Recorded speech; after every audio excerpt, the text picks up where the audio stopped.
जो सबसे ग्रेट हमारे जो बाबा साहब आम्बेडकर है, जिन्होंने हमको आज यहाँ पे खड़े रहने लायक बनाया, उनका अगर वो अपमान करता है तो सबसे पहले उनकी रिस्पेक्ट करते हुए उसको सजा मिलनी चाहिए। त्याचबरोबर आमदार साहेब, वस्त्रोद्योग मंत्री आदरणीय संजूभाऊ सावकर यांनी त्याचबरोबर जगनला ठोकेल असं आमच्या बौद्ध समाजाचे ज्येष्ठ नेते चळवळीतले जगनभाऊ सोनवणे यांनाही त्यांनी मारण्याची धमकी दिलेली आहे आणि रजनीताई सावकर यांना ॲसिड टाकेल असं त्यांनी उच्चारलेलं आहे। ॲसिड टाकून मारण्याची त्यांनी धमकी जो दिली। शासन का रिस्पेक्ट नहीं करता, जैसे एसपी साहब बोलिए, आमदार साहब बोलिए, मैडम का, लेडीज लोगों का, तो ऐसे आदमी को कड़ी से कड़ी सजा मिलनी चाहिए। हमारे जो सीनियर वकील से जो उनके केसेस लेते हैं, अगर उनके भी खिलाफ वो कुछ बोलता है तो मुझे लगता है कि वकील संगठन ने भी उसका केस नहीं लेना चाहिए और उसको कड़ी से कड़ी सजा मिलनी। माझं नाव राजेश्री सुरवाडे आणि मी राजेश्री संगमित्रा महिला सामाजिक बौद्धिक फाउंडेशनची अध्यक्ष आहे। एक समाजसेविका म्हणून मी आपल्या जळगाव जिल्ह्यामध्ये कार्यरत आहे। आपण बघितलं असेल आता काही दिवसापासून एक विषय सारखा चर्चेमध्ये होता। आमदार साहेबांना जसं संजूभाऊ सावकारे असतील किंवा डॉक्टर बाबासाहेब आंबेडकर यांच्या अपमानास्पद जे वक्तव्य समोर आलं त्यावर जागोजागी निषेध होत होता आणि या घटनेची जेव्हा आम्ही चौकशी केली तर त्याच्यामध्ये आम्हाला निर्देशनात आलं की भूषण बी पाटील नावाचा जो व्यक्ती होता त्या व्यक्तीने त्याच्या फेसबुक अकाउंटवर लाईव्ह येऊन 5 तारखेला ही घटना झालेली आहे असं आम्हाला कळालं आणि 6 तारखेला आणि 7 तारखेपासून कंटिन्यू त्याच्यावर गुन्हे दाखल झालेले आहे, भुसावळला असेल किंवा वरंगावला। तर त्याने फेसबुक लाईव्हला येऊन त्यांनी परमपूज्य विश्वरत्न डॉक्टर बाबासाहेब आंबेडकर त्यांच्याबद्दल अगदी खालच्या थरावर जाऊन अश्लील भाषेमध्ये शिवीगाळ करत त्यांचा अपमान करण्याचा प्रयत्न केला। त्याचबरोबर त्यांनी जय भीम समाजाचाही अपमान केलेला आहे, जय भीम समाजाबद्दलही तो बोललेला आहे। त्याचबरोबर ह्या महाराष्ट्र राज्याचे वस्त्रोद्योग मंत्री आदरणीय संजूभाऊ सावकारे यांच्याबद्दलही अश्लील शिवीगाळ करत त्यांच्या पत्नी सौभाग्यवती आदरणीय रजनीताई सावकारे, ज्या एक समाजसेविका आहे, आदर्श समाजसेविका आहे, प्रतिष्ठा महिला मंडळाच्या त्या अध्यक्ष आहे, अशा आदर्श महिलेला तक्का अगदी गलिच्छ आणि अश्लील शब्दामध्ये एक श्रीजातीचा अपमान ते बघितल्यानंतर अक्षरशः अंगामध्ये आग सडसडत आहे की त्या व्यक्तीला भेटलं तर तिथंच आम्ही जाळून टाकू इतकी आग आमच्यामध्ये घुसलेली ते सगळे शब्द ऐकून। त्याचबरोबर इथं न थांबता त्या व्यक्तीने आपले जळगाव जिल्ह्याचे एसपी साहेब आणि डीएसपी साहेब यांनाही शिवीगाळ करत मी कोणाच्या बापाला घाबरत नाही किंवा जेही गलिच्छ शब्द त्यांनी आमच्या पोलीस प्रशासनाबद्दलही वापरलेला आहे त्याचाही आम्ही जाहीर निषेध करतो।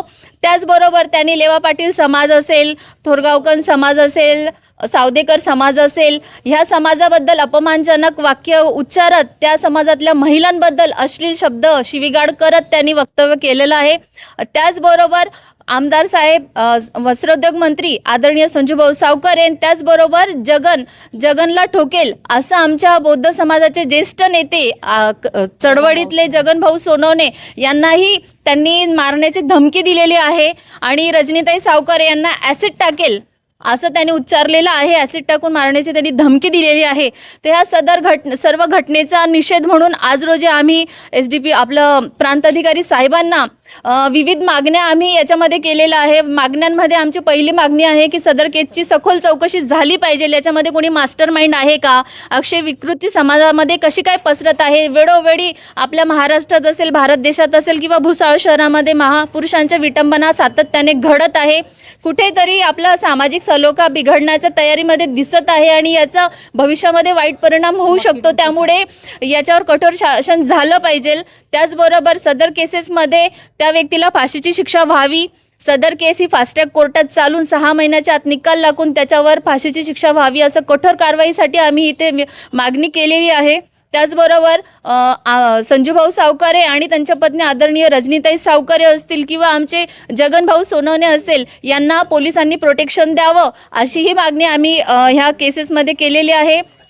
तर आणि त्यांनी काय तसेच त्यांनी वकील केसेस घेतात त्यांचाही अपमान करतो, त्यांनाही सातत्याने त्याच्याबद्दल असं आम्हाला माहिती पडलेलं आहे की यापूर्वीही त्याने असे काही प्रकार केलेले आहेत। त्यात वकील बांधवांना देखील त्याने वेळोवेळी अपमानित केलेलं आहे। याच्यापूर्वी त्याच्यावर गुन्हे दाखल आहेत, अशा तक्रारी त्याच्या समोर आलेल्या आहेत।